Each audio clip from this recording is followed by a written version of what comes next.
What's going on, everybody? My name's Paul. This is What the Financial. Today we're going to be going over a couple principles on personal money management. I think it's super obvious, if you want to get in good shape, you have to eat well and work out.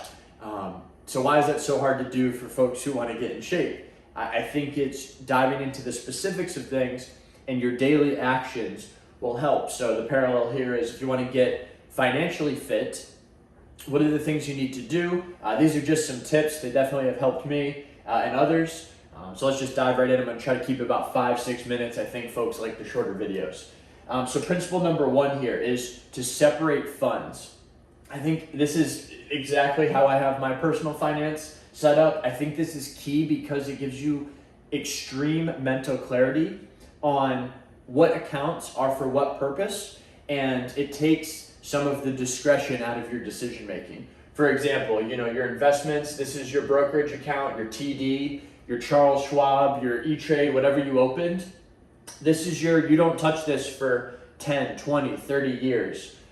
This is your money that you do not need to look at. This is your money that you don't need immediately. This is your long-term thinking, and important to separate it because, when it grows to $1, $2, $3, $600,000, however much you accumulate, you have to keep it separate from your buy things money. Otherwise, you'll start to take off the top and maybe buy a car that's a little bit too expensive or whatever. This is separate. This is your no-touch money. Your cash account. This is just your bank account. I think this is where your direct deposit goes. I think this is where you pay your bills. If you want to go out to dinner, that's where the money's coming from. Your cash account is maybe 2 to 4 months of expenses. You don't let it get too high because if it gets too high, you're going to want to invest some of the excess money. But your cash account is basically your daily transaction account. Short-term savings, let's do $2 signs here. Short-term savings is, hey, I want to buy a puppy. It's, $3,000-$4,000. It's an unplanned expense or it's a new expense. I'm going to start setting money aside every week or month in my short-term savings to save up for something that I want. I think this is a key concept because if you say, oh, I want that dog, you don't pull from your investment account, right? You have to keep things separate. If you want something new, if you're trying to keep it balanced between saving and just living your life and having some, just enjoyment with your money, I think you should start from scratch. And this will keep you honest on what you can afford, right? If it takes you 3-4 months to save up $10,000, you don't want to just spend that just because you have it in your investment. So your short-term saving, again, pretty transactional, but I wouldn't have your short-term savings exceed your investments. I would say that's a little bit imbalanced. And then your long-term savings, this is money I'd say you need within 1 to 3 years, and you don't quite want to have it in investments. You need it in cash, but it's for something very specific. Maybe it's your emergency fund. You want 5, 10, 20 grand in here. Maybe you're saving up for a down payment on a house, so you don't want the volatility of investments. You don't want to park it in the 10 to 20 year fund, but you also don't want to touch this. These two, I bank with Chase. These two I have good visibility on. This one it's actually separate, so I don't see it on a day-to-day basis. So just a little bucket system. I'll go over some examples on the back of the board. Super helpful when trying to invest and manage your money. Point number 2 here is create a system.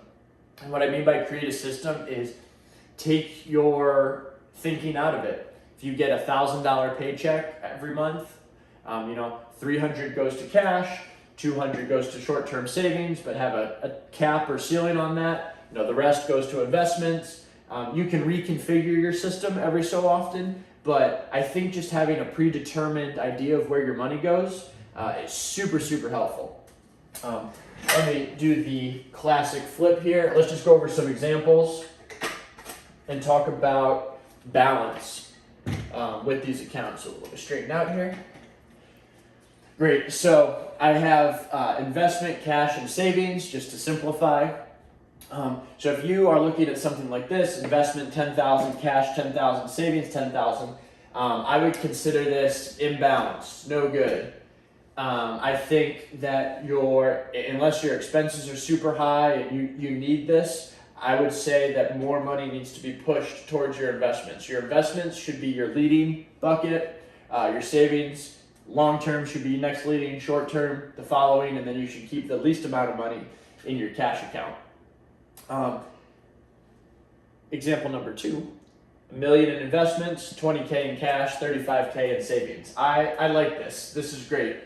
I also think this keeps you super honest. When you start to accumulate more wealth in your investment bucket, it's going to get a little bit dangerous. You have $1 million in here, don't skim off the top and buy a $100,000 car that's 10% of all your hard work. This needs to keep growing. You don't touch this.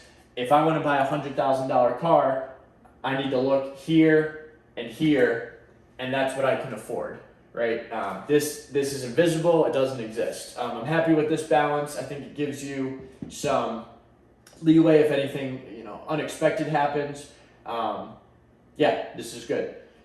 Let's look at example number 3. I see a lot of people like this. This is cash heavy, right? 70,000 in your cash account, 5,000 in your investments, 30,000 in your savings. Again, I think people get too nervous on where to invest. We've already been over this. Invest in a fund for your first $100,000.